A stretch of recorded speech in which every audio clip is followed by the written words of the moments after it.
Nós vemos em vários lugares as pessoas realmente dando muito mau testemunho com relação ao Evangelho, né? Mas a palavra de Deus é muito clara com relação a essas pessoas. O Senhor, Ele é um Deus que conhece o oculto e o escondido, e nada fica escondido diante dele. Olha só o que a palavra de Deus fala lá em Mateus capítulo 7, a partir do versículo 15. Acautelai-vos quanto aos falsos profetas. Eles se aproximam de vós, disfarçados de ovelhas, mas no seu íntimo são como lobos devoradores. Pelos seus frutos os conhecereis. É possível alguém colher uvas de um espinheiro ou figos das ervas daninhas? Assim sendo, toda árvore boa produz bons frutos, mas a árvore ruim dá frutos ruins. A árvore boa não pode dar frutos ruins, nem a árvore ruim produzir bons frutos. Toda árvore que não produz bons frutos é cortada e atirada no fogo. Portanto, pelos seus frutos os conhecereis. Nem todo aquele que diz a mim, Senhor, Senhor, entrará no reino dos céus, mas somente o que faz a vontade de meu Pai que está nos céus. Muitos dirão a mim naquele dia, Senhor, Senhor, não temos nós profetizado em teu nome?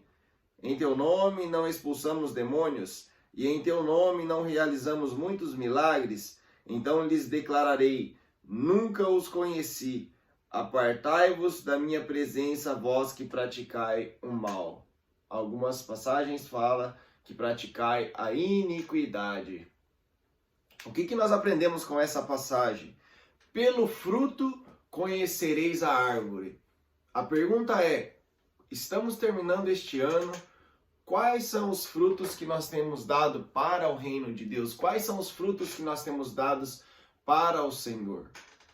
São muitas coisas que realmente o Senhor espera de nós. Ele espera que nós venhamos ter uma vida realmente que ama as pessoas. O Senhor nos chama para fazer o bem ao próximo, sem olhar, na verdade, os seus defeitos, sem olhar o pecado. E muitas das vezes até fazemos, mas a questão não é simplesmente fazer, a questão é qual é a motivação do nosso coração. O porquê que de fato nós estamos fazendo a obra, quer seja dentro da igreja ou fora da igreja.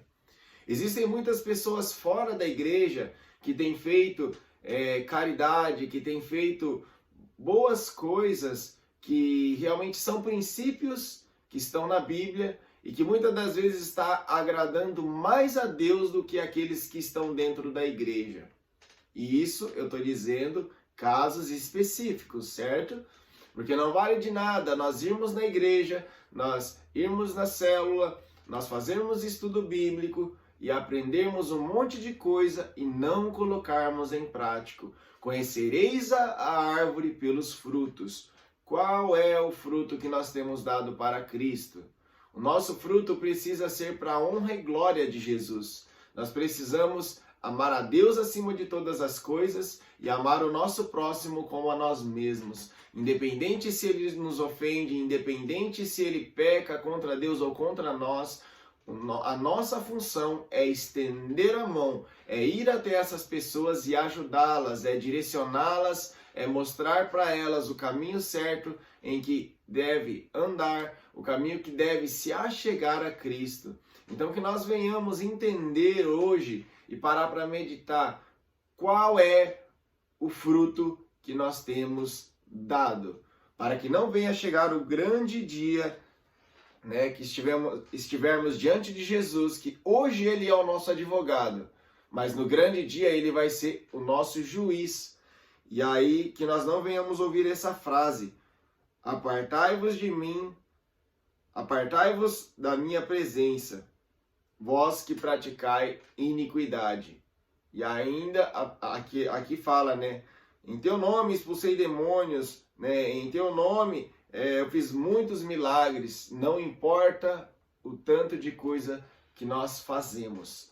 Se o nosso coração não estiver nas mãos do Senhor e se nós não estivermos alinhados com Ele, infelizmente nós corremos o risco de ouvir essa frase. Então que nós venhamos realmente se preocupar primeiramente em deixar Deus transformar o nosso coração, mudar o nosso interior de dentro para fora, para que nós venhamos de fato ouvir aquela frase: servo bom e fiel, entre no gozo do seu Senhor. Então que nós venhamos realmente meditar nessa palavra e que nós venhamos dar bons frutos para a honra e glória de Jesus. Tenha um bom dia, Deus abençoe.